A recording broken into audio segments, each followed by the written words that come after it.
Okay, by my time, it is exactly 10 minutes past 12 o'clock.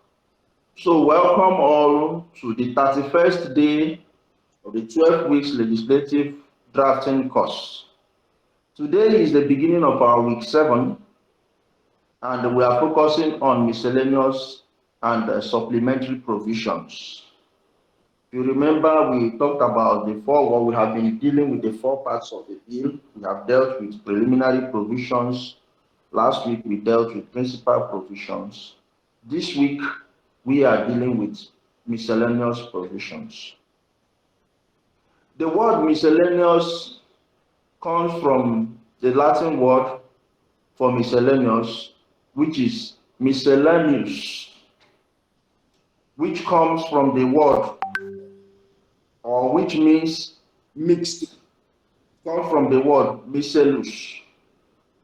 Get the trajectory. Miscellaneous comes from the Latin word for miscellaneous, which is miscellus, meaning mixed, to mix things together. Then the word miscellus may have come from misculus, which is the presumed base of the vulgar Latin verb misculare, meaning to mix, having different things mixed. Miscellaneous is made up of misculus and the adjective suffix enus. The suffix enus may have come from collectenus, which means assembled from various sources, gathering from here, there. And the primary Latin word for that is miscre, which means mix up. Now, miscellaneous provisions in legislative drafting, we already know it is part of the bill, and it contains a mix of things, assemblage of things. It's just a mix-up of different things. Now, note that miscellaneous provision is more like an assortment. It is designed to cover up for any loopholes, to cure any defects in the bill. And you know that the core of the bill is actually your principal provisions. But your principal provisions cannot stand alone. They cannot implement themselves. So miscellaneous provisions provides you opportunity, one, to cure any defects in the principal provision, two, to provide procedures for enforcement or procedures through which you achieve what you have stated in the principal provisions. That is basically what miscellaneous provisions are. And under miscellaneous provisions, you cover subheadings such as offenses and auxiliary provisions to the offenses, such as time for prosecution, limitation of action, continuing offense, offenses by corporations, and vicarious liability. Now, everything I have said falls under offenses, under miscellaneous provisions. The offenses and provisions ancillary to that offense, such as time, limitation of action or time limit for prosecution, then continuing offenses, offenses by corporation, and vicarious liability. Then you also have miscellaneous and supplementary provisions. You can also call it supplementary regulations, such as evidentiary provisions. Now, what are supplementary provisions or supplementary regulations? The main act, the main power in the act has been stated in your principal provision. The main authority to exercise power in the act has been stated in your principal provision. However, it is possible that as a drafter, you might not be able to foresee developments in the future. So you can now put a clause in your miscellaneous provision empowering the head of a commission or the executive secretary of an agency to make regulations towards the achievement of the provisions of the bill. So you do not say make provisions towards the achievement of the clauses in the principal provision, because you talk about the bill in its entirety. Meanwhile, that particular clause seeks to achieve all that you have in the principal provision. So when a minister makes a regulation, he is drawing his power from the main act. When the head of a commission brings up a regulation, he is drawing his power from the principal act, and such power to make regulation is put under the miscellaneous provision. Then don't forget supplementary provision, supplementary regulation or subordinate regulation or legislation. All of them are one and the same. Other things you have under miscellaneous provisions include service of notices, warrants, power of entry and search, seizure and arrest, licensing and regulation provisions, and that provision should also cover the appointment of a licensing authority, the object of its activity. So if you have an agency that does licensing, you have to give power to that agency under your miscellaneous provision. If you are saying, okay, anybody that needs to go into mining or quarry has to get a license, the procedure for obtaining that license, or if you say anybody who gets a vehicle has to register it, the procedure for that registration should be contained under your miscellaneous provision. The manner of application for the license, the sanctions for breach of the obligation to obtain a license, or any fraudulent behavior, all of them are contained under your miscellaneous provision. Where a party is dissatisfied with a decision or judgment, the procedure for appeal, the procedure to seek redress, it is still under your miscellaneous provision. Issues that border on inspection, under your miscellaneous provision. Issues of jurisdiction of courts, maybe a court that should have jurisdiction to entertain a particular matter, it should be under your miscellaneous provision. Case in point, when EFCC was established initially, there was no jurisdiction specified court that had jurisdiction to try the economic offenses or economic crimes under the EFCC Act, the then EFCC Act. So what happened? We had the notorious case of James Ibori with EFCC. There are many of such cases. High Court, Federal High Court. You take him to Federal High Court, his lawyer raises objection. Objection, my lord, this court is not saddled with the jurisdiction to entertain this matter. And you go through the EFCC Act, you will not see where it is specified that the Federal High Court shall have jurisdiction to try any person being that has flouted the provisions of the EFCC Act. You take him to the State High Court, the same objection is raised. Objection, my lord, the court has no jurisdiction to try this offense, to try that offense. And the man will be the case will be struck out. Now, to the, I wouldn't call it I wouldn't call them illiterate, to the uninitiated masses of Nigerians who are not in this class, they will be angry. They will accuse the judge of having taken bribe.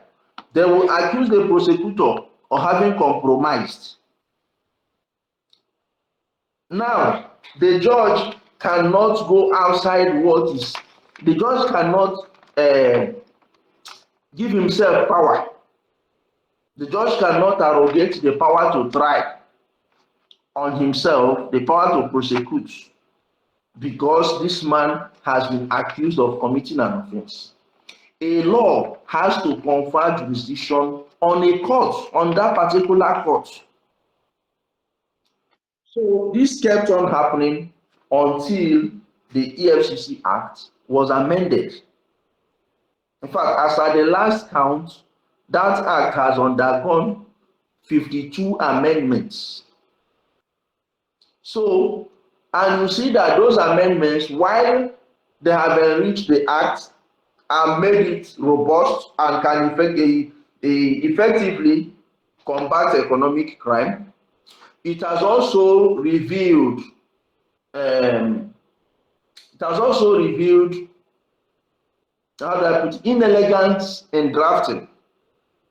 It has also revealed lack of professionalism in drafting, because if the draft person was thorough, we would not have to, each time a matter went to court and came back, there was need to amend the act to put in that particular missing mechanism that will help in actualizing the principal objective of the act.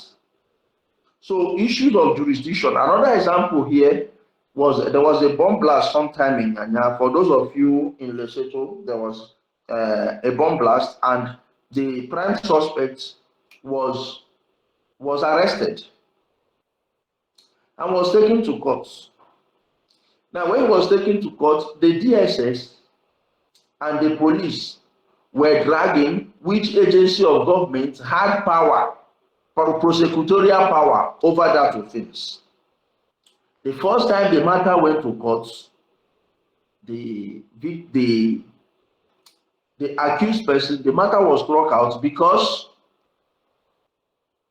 questions were raised that the court, or rather the EFCC, the Terrorism Act, then Anti-Terrorism Act, did not confer prosecutorial power on the Nigerian police nor the DSS.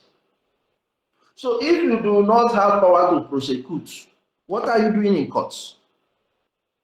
Now, when the newspaper or reports, and you know they will always find a way to sensationalize it. When the newspaper reports that court sets the bomb blast accused free, now some people will run with that headline without going into details to read what happened and why the matter did not go on. And they will start insulting the judge. They will start insulting DSS. They will start insulting police, not knowing that it was the inelegance of the draft person, the mistake, the omission, the untidy miscellaneous provision that caused the problem. So we now have to go back to amend the Terrorism Act and now come back to try again. So you see how practical these things are, that it is not just what is in the air, what is intangible. We can feel the impact every day, that the mistake we make as drafters has ripple effects. One, wasting the precious time of the judge, then the security agencies, the prosecutors, the fuel that we want to go to court. Then it will also make the legislatures to do double, triple work over a particular bill because of frequent amendments to get it right. And this would have just been done once and for all. Then again, issues that has to do with protection of staff. For example, the Public Officers Protection Act or Pension Act. If you are establishing a commission, should the staff of that agency or commission, are they supposed to be entitled to pension? Should they be pensionable? If they should, you put it under the miscellaneous provision. Issues of pre-action notice. If you want to sue this commission, if you want to sue this agency of government, are you supposed to give them pre-action notice, or you just wake up and file a suit in court? So the pre-action notice serves two purposes. One, basically gives room for maybe out of court settlement, redress. If you serve somebody pre-action notice, 3 months pre-action notice, and he reads your notice, and he feels, okay, this complaint, we can settle it, and he settles it before you going to, once the matter is settled, there will be no need for furthering the litigation. That will be the end. So if you want such protection for the agency you are creating through your bill, you have to include pre-action notice under your miscellaneous provision. So miscellaneous provision is like the bag of a woman. I have cited this example before. There is nothing you cannot see. In fact, let me not say there's nothing you cannot see. You shouldn't be surprised at anything you see inside the bag of a woman. And I cited the example of a musical video by Lagbaja, one of our leading Afro jazz musician, Lagbaja. He had a musical video where a lady, beautifully dressed, carrying her expensive handbag, had an altercation in a public place, I think a motor park, with a young man. While that was happening, the guy hit her bag, and unthinkable things were pouring out of the bag, including roasted corn, half roasted corn. I think the coconuts that have been eaten halfway, nails. I don't mean fingernail, nail that you use to hammer something to hold wood together, and all sorts. So you can see a beautifully dressed woman and you see thread and needle inside her bag. You can also see maybe while she was going home, she saw she decided to buy fresh fish. On the one, she didn't have anywhere to put it. She bought it and they wrapped it very well for her and she put it in her handbag. So if there's an accident and the bag opens up, different contents will be pouring out. I also told you that while growing up, I was warned never to put my hand in a bag of a woman. It was in the course of doing this course later that I got to know why. Because you can see anything inside that bag. That is how miscellaneous provision is. Ladies here will agree with me. Miscellaneous provision, you can put anything. Now, by that I mean anything that will serve as a clog in the wheel of realization of your principal provisions, you remove them in your miscellaneous provision. Then anything you think of that might serve as a delay or towards the actualization of your principal provision, you will find a way of either removing or creating a way to circumvent that.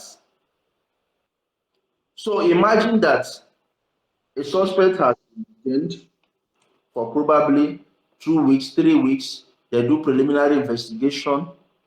Then it's all in the news. Everybody's excited that this suspect has finally been caught. Then on the day of arraignment, when he's supposed to take his plea, whether guilty or not guilty, what is being argued is preliminary objection. My lord, this court has no jurisdiction to try this matter. Then, at the end of the day, the court gives a ruling affirming that line of argument that indeed they lack the jurisdiction to try that case. The next thing is, the newspaper will not report it that The case didn't go on because the court lacked jurisdiction. They will just look for one sensational headline and drop it there. Court discharges so so so and so notorious criminal. Full stop. And everybody will be screaming. These judges, this judiciary, the prosecutor, they have been compromised. I knew it. It is only those who take the pains to read through that news item that will know the details. But those who read and run with the headline will just see it and make and draw their conclusion. So preliminary miscellaneous provision is very, very important, because if you miss anything, you might inadvertently be stopping the actualization of the bill. And that way, the problem that was brought to you to solve, you have not solved it. Remember, we said that any brief, any drafting brief you are given, it is a problem that is brought to you to solve. And as your drafting is providing solution. And we can only know that this thing has been effective when we test it and it works. It is only when it is tested, when it is applied. The bill might be beautiful. Until we begin to apply it, if we are getting too many oppositions, if we are getting too many roadblocks in the course of trying to implement, then you know that you have done a bad job. But where the bill is tested and challenged, as should be the case, and it stands the test of time, it is at that point that you can applaud yourself that you have done well. So any question so far? Any question on what we have said so far? Any question? Any question? I saw some new names. I'm using my phone. I saw one Obi. Please, Mr. Obi, can you introduce yourself?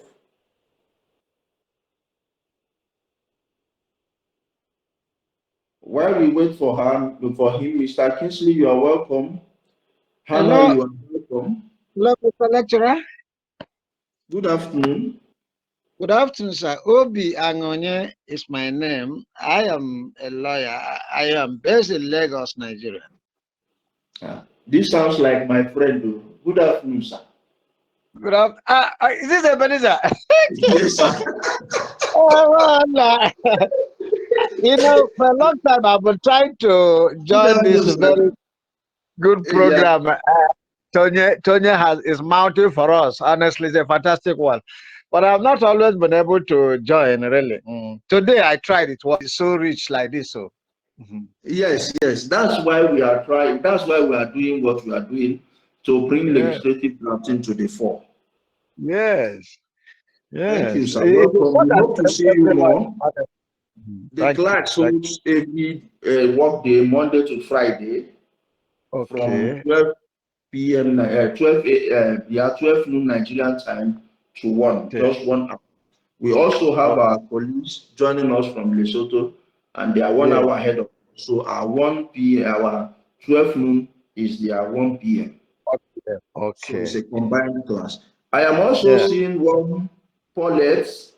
I hope I got the name correctly. Paulette, good afternoon. Please introduce yourself, Paulette. Good Sorry, afternoon. Mr. Obi. Paulette, wait a little. Mr. Obi, you have to introduce yourself. I omitted to ask you to turn on your video, which is our ritual, so that every other participant we know you. Okay. Yes. So let me turn on my video. Do I have video? Is it this one? I'm not sure. Yes. This is my video. Okay. My name is Obi Angonye. I'm a Lagos-based lawyer. Welcome, sir. It is my pleasure. We are glad to have you. Thank you, sir. Yeah, you guys are doing great, honestly. Kudos to Tony. doing so well for this country. He's bringing out our names in terms of this thing he's sharing worldwide. Thank you, sir. Thank you. All right. Paulette, you have the floor now. Kindly turn on your video. Tell us where you are joining us from, Paulette. And introduce yourself. Good day, House. Sorry, I can't turn on my video because I'm not properly dressed. I'll do that subsequently. My name is Paulette. I'm a legal practitioner in Port Harcourt. Awesome. How did you get to hear about this training? Sorry? I said, how did you get to know about this training? A client sent it to me, funny enough. Okay. Okay. Awesome. You're welcome, Paulette. We hope to see more of you. Can we access the classes after each episode? Sir? Can we access the classes after each episode? Yes. Yes, you can. In fact, this training is actually a 12-week course. Today, we are starting our week 7 today. The nature of the training is each topic is dealt with throughout the whole week. So this week we are dealing with miscellaneous provision, and that's what we do today, tomorrow till Friday. Miscellaneous provision. Yes. So you will always have access to the previous classes. Thank you. Okay, sir. Ebenezer, check the chat box. Okay, Prof. Yeah, please, if you don't mind, how can one access previous classes? Yes, just go to our YouTube channel. The link is on the chat box there. www.youtube.com/@ALDRAP'S. Once you go there, you will see the previous classes. Every class is uploaded on that YouTube channel. So at your leisure time or any time, you can go start all over, follow the class through to where we are today. Thank you. Thank you so much. Okay, any questions? Any questions on what we have discussed so far on miscellaneous provisions or the previous topics we have dealt with? Any questions? Miscellaneous and preliminary and conclusion.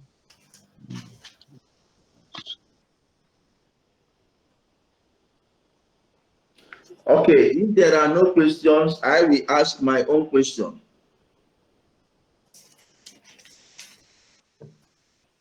Okay, so I have a question to ask. Please ask. Yes, go ahead. Is a preamble part of any of this classification, either preliminary, miscellaneous? Yes. That shows you have a little knowledge or you have exposed yourself to legislative drafting before. Preamble is part of preliminary provisions. We dealt with that 2 weeks ago. However, in Nigeria, we do not use preamble as part of our preliminary provisions because Nigeria is a common law jurisdiction. So preamble is a civil law component of the preliminary provisions. In common law jurisdictions, we do not use preambles except on 2 occasions. One is when we are domesticating an international treaty. The second one is when we are making a ceremonial law. Only on those 2 exceptional cases that our bill should contain preamble. Unfortunately, you will see our laws everywhere, they have preamble. But it ought not to be so. So that is a drafting error. And that is part of what we seek to correct by training professional drafters who with time should replace those making these mistakes. What of its appearance in our constitution? Some people have argued that that because it was not all the people of Nigeria that came together, that the constitution tells a lie against itself. Some people have defended that no, we should not consider preamble as an applicable part of the constitution. So it's not a lie, really. Okay, my argument to that, or my response to that, is that that argument should ordinarily not hold water again for one major reason. Okay. In 1999, when that constitution was handed, yes, we can justifiably refer to it as a military constitution. Okay. And if we put forth this argument, it would have held water then.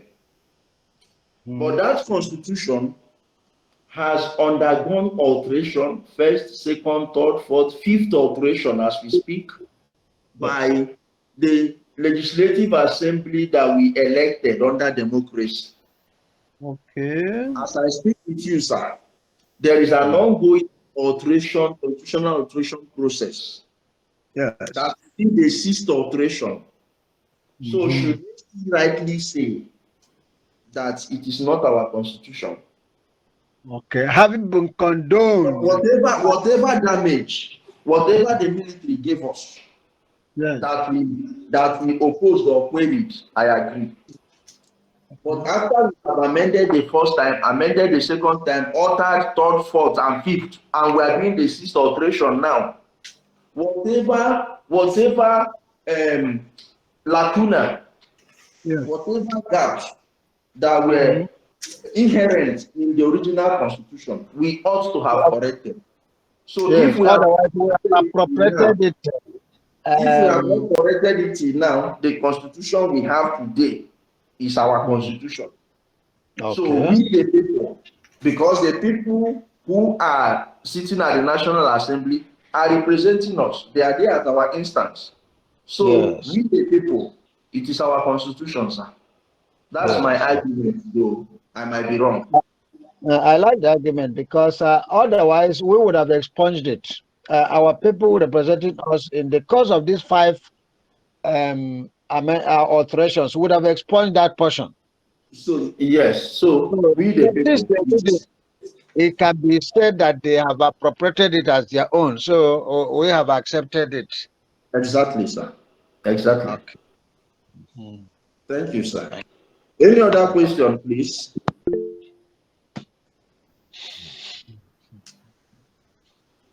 Prof, your hand is raised, sir. Go ahead, Prof. So he raised an issue during his question. He said, what parts of a law are, for purposes of interpretation, what parts of a bill yes, does the judge look at? Exactly. Oh, sorry, I didn't get that question. Okay. Part of your knowledge as a legislative drafter, different from a lawyer. A drafter knows that not every part of the law is used for purposes of interpretation. Yes. Preamble is one of those parts that is not, it doesn't count for interpretation. However, it serves as a guide, an aid to interpretation. Okay. There are parts of any law for purposes of interpretation by judges. They can be regarded as the core parts of a law. For example, the commencement, the application, those are core parts of any legislation. Okay. But when you have explanatory memorandum, you have short title, you have preamble, those are aids to interpretation. They do not count as part of the legislation for purposes of interpretation by judges. Thank you very much. Thank you very much. And more importantly, sir, let me just add, maybe Prof forgot, the Hansard is the starting point. Okay. The Hansard is the verbatim reportage of the debates on the floor of the House, leading to the making of that law, leading to the enactment of that law. Okay. So when the court wants to interpret, they first consult the Hansard. As what a was guy. the intention of the legislature when they wanted to make this law? What were the debates for and against this law? Because they answer everything, assuming this class was the floor of the legislative house. Everything we have been saying from the beginning till this point will be reported word for word. Yes. Who said what? And that document is called the Hansard.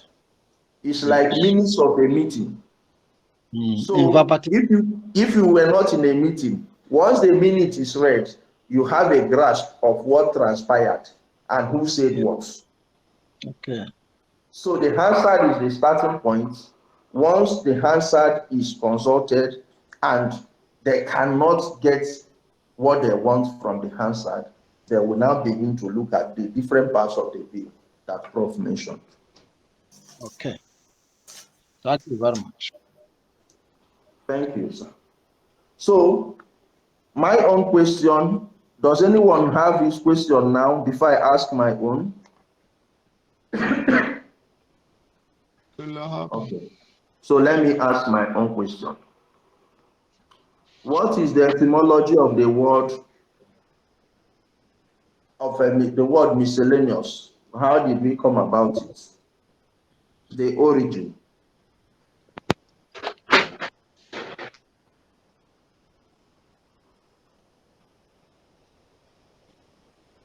The origin of the word miscellaneous.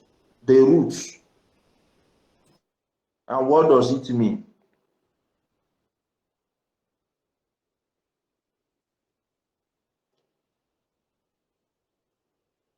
Hello?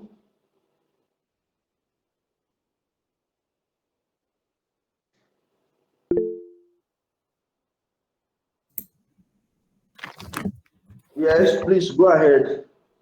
Let's ask it. I think we said it comes from, the origin comes from the Latin word misere, which means to mix, and miscellus, which means mixed. And then it's the miscellaneous. Yes. Miscellaneous. MISCLLUS.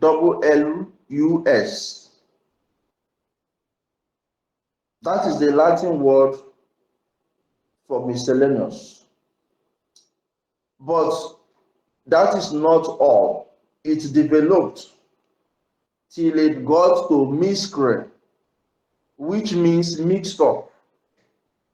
Miscre is MISCERE,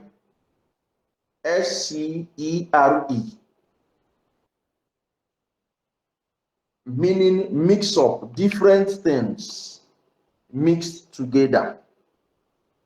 And if you look at the things we had, the clauses we have mentioned that should be contained in your miscellaneous, you actually see that it's a mixture. We are talking about jurisdiction, we are talking about notices, reaction notice, we are talking about licensing, we are talking about warrants. You see that it is a mixture. We are talking about jurisdiction. So it's a mixture of different things under miscellaneous. And what are those different things? Anything that we pose as a hindrance to the effective actualization of the principal provisions is removed through miscellaneous provision. So when you are drafting your miscellaneous provision, you think, you look at your principal provisions. What can come up tomorrow that can stand as a hindrance? So if you have drafted and you didn't confer jurisdiction on any court, it becomes a hindrance. If you created an offense and you didn't put maybe a timeline, it becomes a hindrance. If it's a civil law and you didn't put maybe limitation of action, it becomes a hindrance.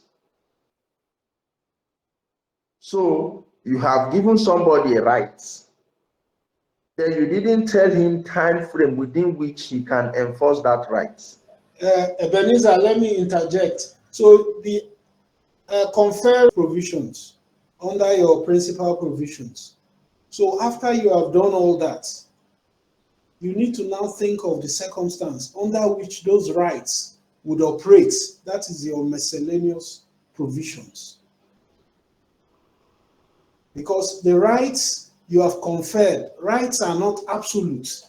For the purpose of preventing corruption, you cannot grant absolute rights to people. Say, we give you power to do this.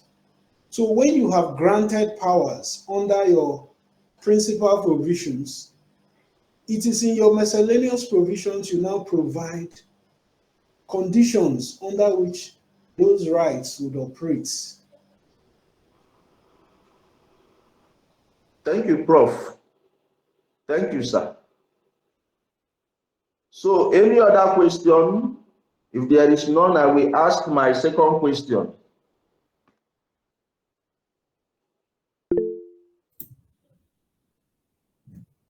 Okay, your hand is raised, Lesasi. Continue.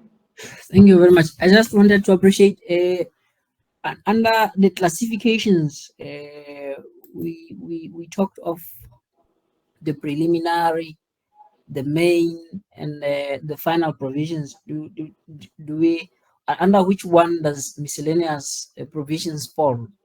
Does it fall under the final provisions or? No, get it right. There are four basic structures of a bill. One is the preliminary provisions, which we said are the introductory, the initial provisions. That's where we have the preamble, explanatory memorandum, and all that. We've dealt with it.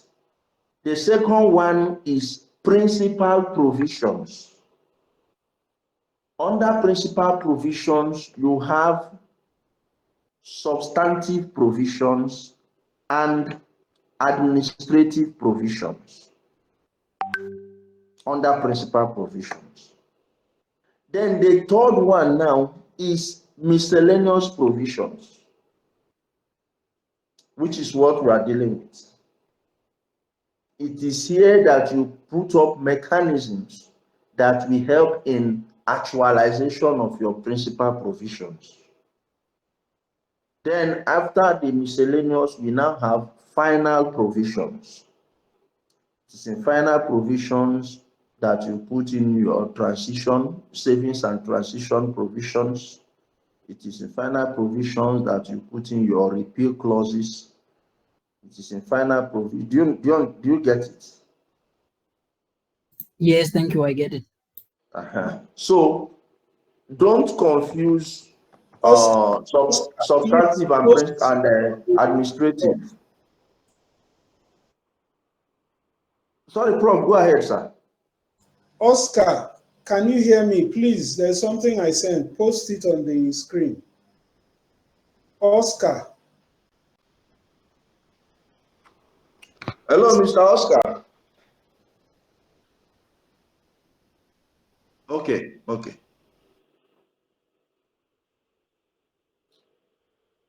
So let's see. Just do not know the four basics, the four main structures: preliminary, principal, miscellaneous, and final. Then you now take your time to know what should be the components of each provision. Then you now note further. Okay, you can see what is on the screen. You can see the four preliminary provisions. Under it, we have long title, preamble, enacting clause, short title, commencement, duration, application clause, purpose clause, definition, and interpretation under preliminary. Then under principal, we have substantive provisions and administrative provisions. Then miscellaneous provisions, we have offenses and provisions ancillary to continuing offenses, offenses by corporations or corporate bodies, then miscellaneous and supplementary provisions to make subordinate legislation, seizure, warrants, and others. Then, under the final provisions, we have savings and transitional provisions, repeals, consequential amendments, repeals and consequential amendments, and all that. Then tabular forms, then your schedule. Do you get it?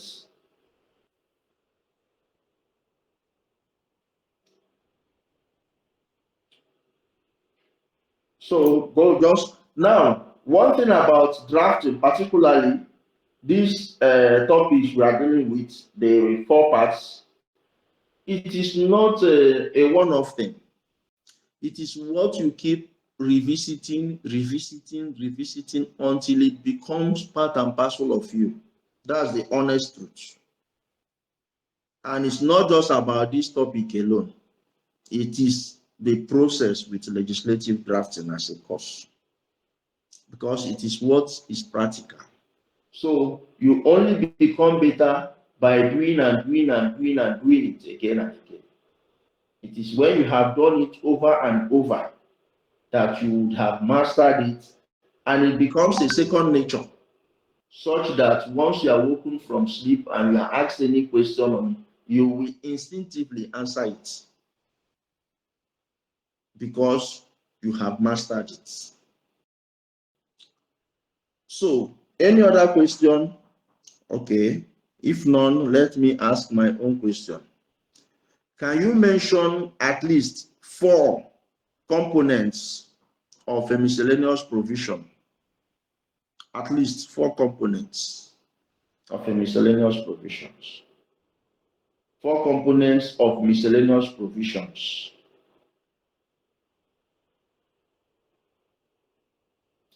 What clauses, what components should we have under miscellaneous provisions? I need at least 4 based on what we have discussed today. Not you again, Lesasi. I need another person. That is if it is to answer this question, but if it's a different question or contribution, please raise your hand. But if it is to answer this question I just asked, I need someone else. If there is no other volunteer, I will call names.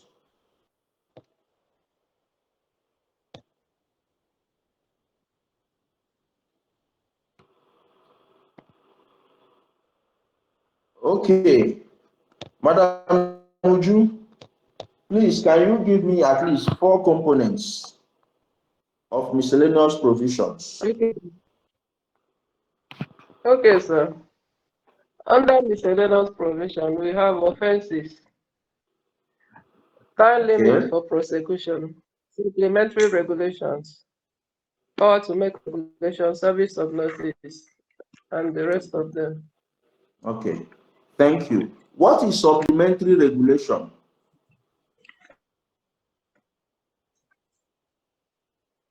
Madam Uju, that question is for you. What is supplementary regulation?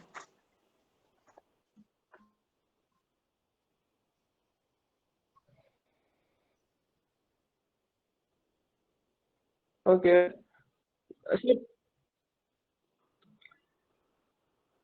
Supplementary regulation is to make provision towards the achievement of the bill. For instance, if there is under that, you can put one of powers of the agency you've already created to make regulations. Okay, you have an idea. Under the bill. Just ensure that we are not doing what we were doing in university, Jack and Paul. You just read up, you enter the exam hall, you drop it there and walk away. Hello, sir. Yeah? I said I asked that question to ensure that we are not giving back to me what I gave to you, the way I gave you, without processing it. So I'm glad you have an idea of it. Supplementary provisions, or supplementary regulations are laws, regulations made under the Establishment Act of that agency.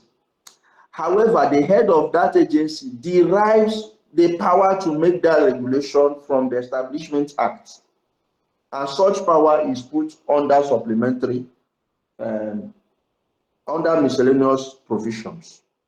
For example, if you check the High Court rules of your states, you will see somewhere that it is stated that the chief judge shall have power to make directions, practice directions, or any other regulation for the purpose of the achievement of these rules of court. So once in a while, if there are a novel cases or happenstance, the chief judge of the state will make a practice direction. Now, that law, that power he has to make a practice direction is what we call supplementary. The act of making that practice direction itself is what we call supplementary legislation or regulation. And the power he has to make that law or regulation is derived under the rules of courts. And that power is usually placed under miscellaneous provision. Yes, sir, Mr. Obi, your hand is up, sir. Yes, sir. I'm trying to remember. I thought in constitutional law we are taught that such subsidiary legislation will be taken back to the legislator for approval, or is it automatic? Does the head of the agency have unfettered power such that immediately he issues such a supplementary regulation or legislation, it starts operating without further stamping or approval by the legislature? Okay, thank you for your question. Prof, your hand is up, sir. So this is why we are attending this course. Mr. Obi, we said at the beginning, before you started this course in legislative drafting, you are a lawyer, you are like a mechanic. The difference between a mechanic and an automobile engineer is both of them, they can repair a car. However, the automobile engineer has an intimate professional understanding of the processes, how the machine, the engine works. The mechanic, on the other hand, has trial and error knowledge. So the question you have asked, in Lesotho, for example, their constitution says every subsidiary legislation shall be submitted to Parliament, and within 15 days, it can either be approved or disapproved by Parliament. Thank you.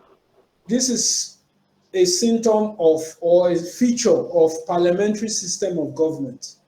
In Nigeria, we do not practice parliamentary government.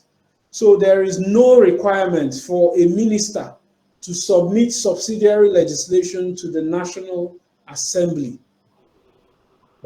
In our jurisdiction, once a primary or principal legislation has the provision for subsidiary legislation, when the minister makes it, the subsidiary legislation acquires the force of law when it is gazetted.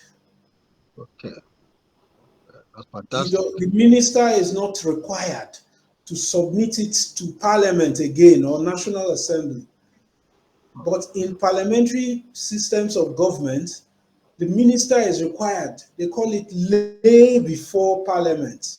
It's a technical language. Lay before Parliament. Every subsidiary legislation must be laid before Parliament. And you should know the reason. Ministers are all, simultaneously, concurrently, they are also members of Parliament. So whatever subsidiary legislation they have, they lay it before Parliament in parliamentary systems of government. But in presidential system like Nigeria, there is no such requirement. once the minister makes a subsidiary legislation pursuant to a principal act, he goes for gazetting. Once it is gazetted, the date of gazette is the date of commencement of that subsidiary legislation. That's good. Why is that? Thank you, Prof. Mr. Oscar, your hand is up.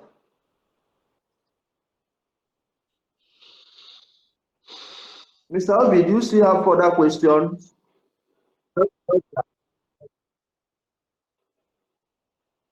Yes. Go ahead, sir.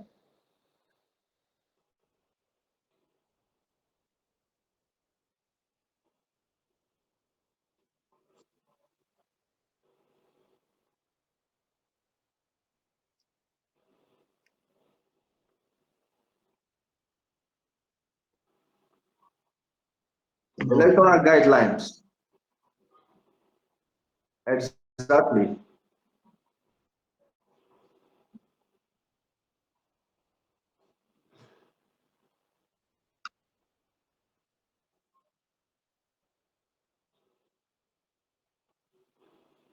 No, not all. Not all.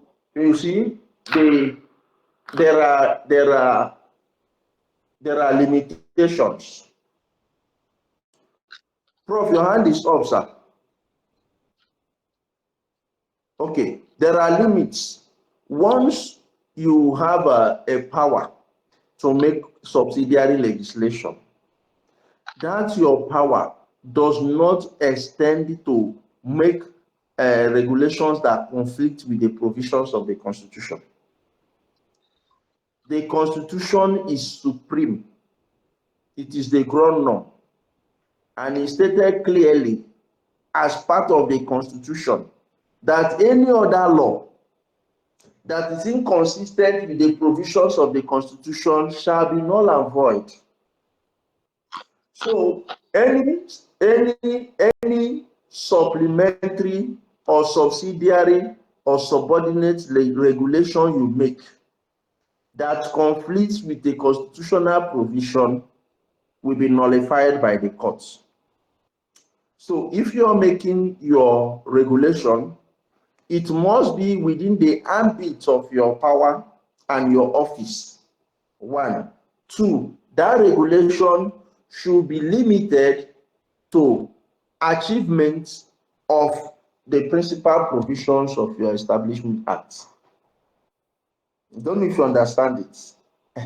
So you do not say because INEC is making regulation for conducting election, then INEC begins to direct the police on what to do. The police is not answerable to INEC. INEC does not regulate the police. There is a police act. Do you get it? Now, do you understand now, sir? INEC cannot also, because there is election or that the Electoral Act empowers it to make regulations, begin to regulate the courts. Each court has its own rules that will be overreaching. INEC will not, in the course of making electoral regulation, begin to make regulations that infringes on the fundamental rights of Nigerians as provided in Chapter 4 of the Constitution. So, if you're making regulation, it has to be within the bounds of and scope of your authority. Sir? Within the bounds set by the principal act. Exactly. Yes. Yes. Thank you. Any other question or contribution? Okay. In the absence of none or any, we have come to the end of today's class, and the class continues tomorrow. Okay. Someone's hand is still up. Mr. Obi, your hand is still up. Okay, no, sir. I shall bring it down. Okay. So, it has been a robust discussion today. I can agree with that. The training continues tomorrow. Thank you so And much. having all of us.